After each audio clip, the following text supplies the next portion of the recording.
Kwa kawaida katika maisha haya kuna kupanda na kushuka.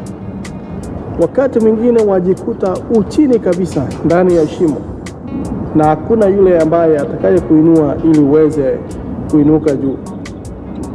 Kwenda kulia kuna mafanikio, na kwenda kushoto kuna kuanguka na kushindwa.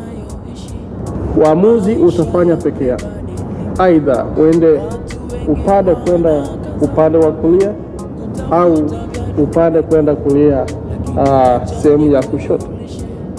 Mahala pa kulia kuna mafanikio, lakini watu ni wachache, na kushoto ni wengi ambao wameanguka, wameshindwa kimaisha. Uamuzi utajifanyia peke yako, lakini hii ndiyo hali ya maisha. Pindi tu unapopanda kwenda sehemu ya kulia ambapo kuna mafanikio, wengi wanakufuata. Umati sasa unakutizama na unahitaji ili uweze kutoa usaidizi.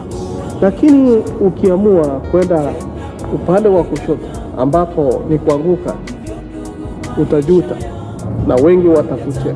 Kwa hivyo katika maisha haya lazima unajikuta katika hali ambayo nimekuelezea. Wakati mwingine uko chini, unapanda kisha unashuka hadi hapo. Unaweza kufanya uamuzi urudi pale juu ambapo ulikuwa, au unaweza kufanya uamuzi urudi kule ambapo ulikuwa. Kwa hivyo uamuzi uko katika mikono yako.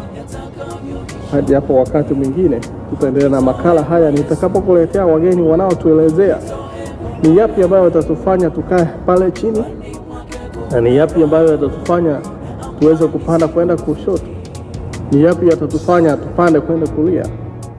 Kwa hivyo usiende mbali, nitakuletea wageni watueleze na ni nini maoni yako. Orina Ontiri, AGR Live, Bagusi Global Radio Ontiri.